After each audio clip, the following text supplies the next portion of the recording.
Quadratics before we graphed in standard form, right? We had ax squared plus bx plus c, and when we did that, we found the vertex, right? Sure. Right? We found the vertex by doing opposite b over 2a. Do y'all remember that?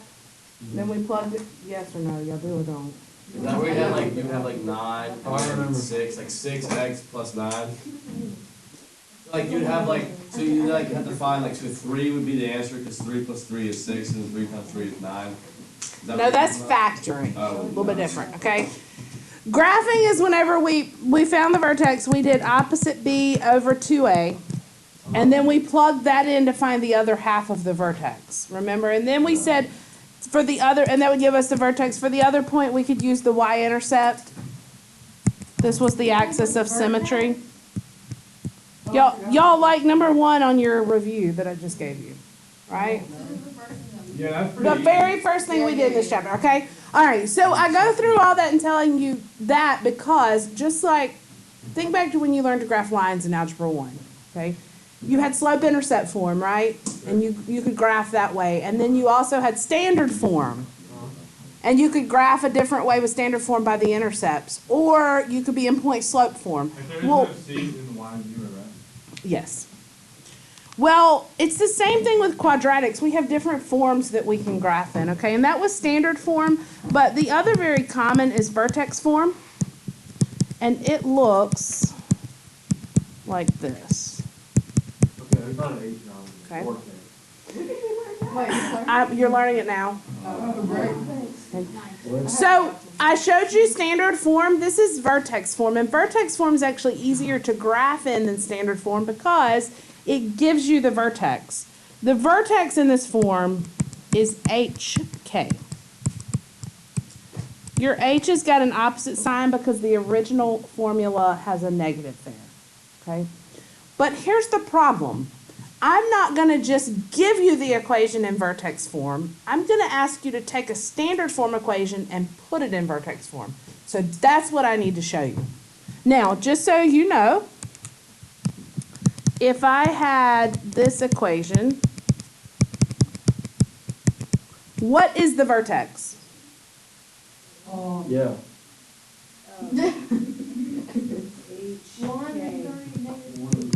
Close. -1, -3. Always change the sign on that H that's in parentheses, okay? That's why you sign the Yes, keep the K the same, all right? Oh, What this has really done is it's taking the standard form, completed the square, You gotta do opposite. opposite on H. Why do we do opposite? Because the original formula is a times x minus h squared plus k. So if you had to make this minus, it would have to be x minus -1. Cawthon, you asked me. I did. Yeah, I'm explaining it. I did. You got Why it? didn't you just write it X minus 1 already? Huh? Why didn't you just write it X minus 1 in the beginning? Because if it was x minus 1, the vertex would have been positive 1. Oh, Okay? Here's what here's what we do. Don't stare like that. It's weird.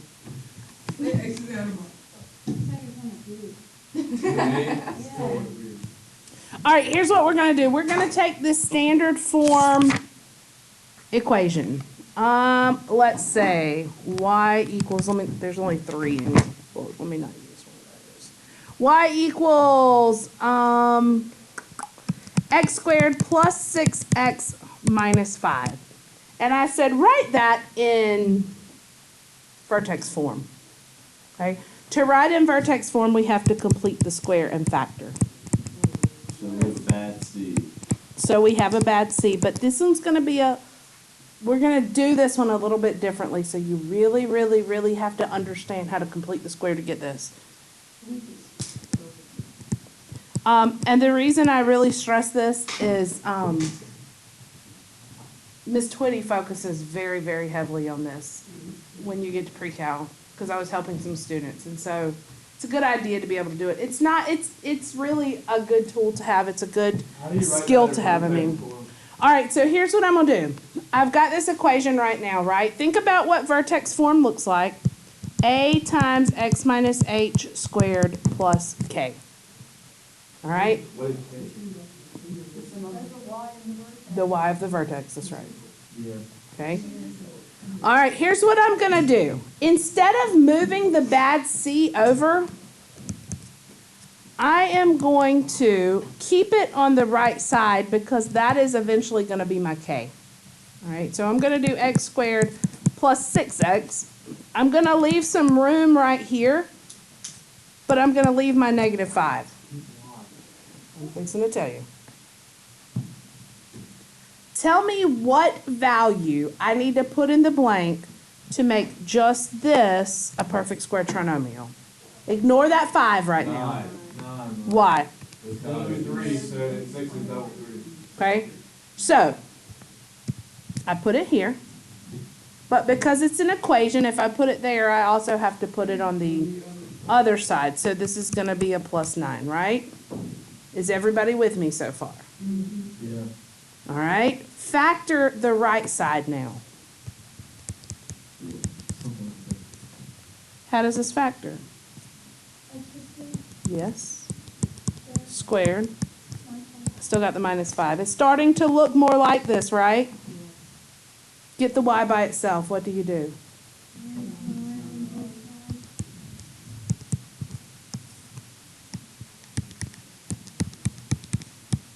What is the vertex? Negative 3, negative 14. How do you get that? Where is the big old head in the way? Where is that? The a is 1 here. I'm fixing to do one with you that does not have a 1. You know, like opposite the other two. No, that's when it's in standard form. And if you took this and you found the vertex, how do you get what? You got negative 3. Where do you get that? H, K.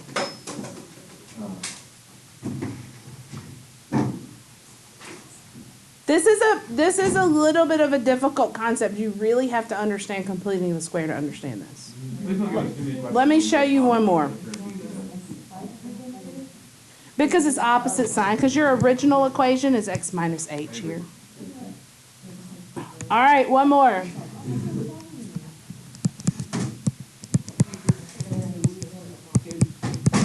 Tell me, looking at this one, what is wrong? Everything. It's not a perfect square trinomial. It's not a perfect square trinomial, but there's a couple of things going on here. And it has the leading coefficient. It has a leading coefficient. Now here's where things are going to get a little sticky, okay? I'm going to do this the same way where I leave some room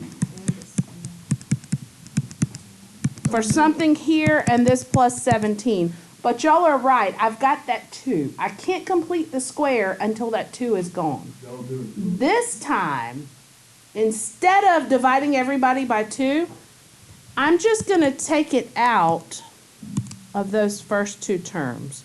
Remember, I'm going to leave a blank here, You can't really do that, though. right? I'm going to leave a blank here. That 17, I'm just going to keep ignoring it on the outside right now. Why? When you do to one side, you gotta do the other side. I didn't give it any extra value. I just wrote it a different way. It's kind of like taking a 6 and writing it as 2 times 3 instead of 6. Now Or you're writing it saying- as 3 plus 3 instead of 6. Okay, absolutely. You need 36. No, it's positive 9. I was looking at 12. Half of the middle squared. I was looking at 12. It's Sorry. 9. You know, honestly, you should go and. What about the left side? Do I put 9 on the other side? Look at it carefully. Please jump off the bridge, Mike. This will be on your quiz tomorrow.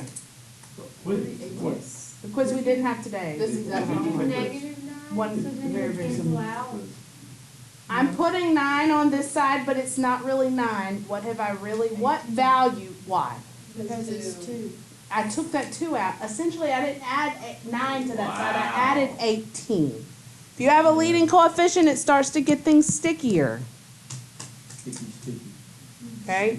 Now it should be downhill for you. So y plus 18 equals 2 times x minus 3 squared plus 17. Yes? Is y by itself? No.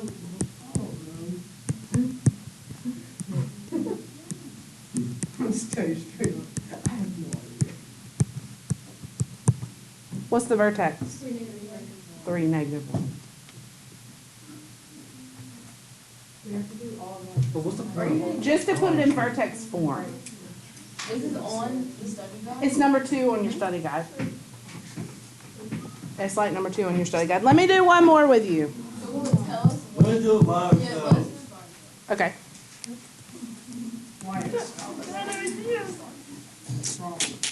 I literally have no idea how to do this. Because it's got a, it has a fraction of the leading coefficient. You just treat it like you just did. I didn't even know. All right, go, and then we'll do here. All right, some of us are still working. All right, remember what I'm going to do. When there's a leading coefficient, I'm going to take that out, but I'm just going to take it out of the first 2. This time it's a negative 5, so watch your signs very carefully. X squared minus 4x. I'm going to leave a space for something here, right? And then minus 51. You're still completing the square. Completing the square is not a new concept. You're just doing it in a little bit different order than what you did it before.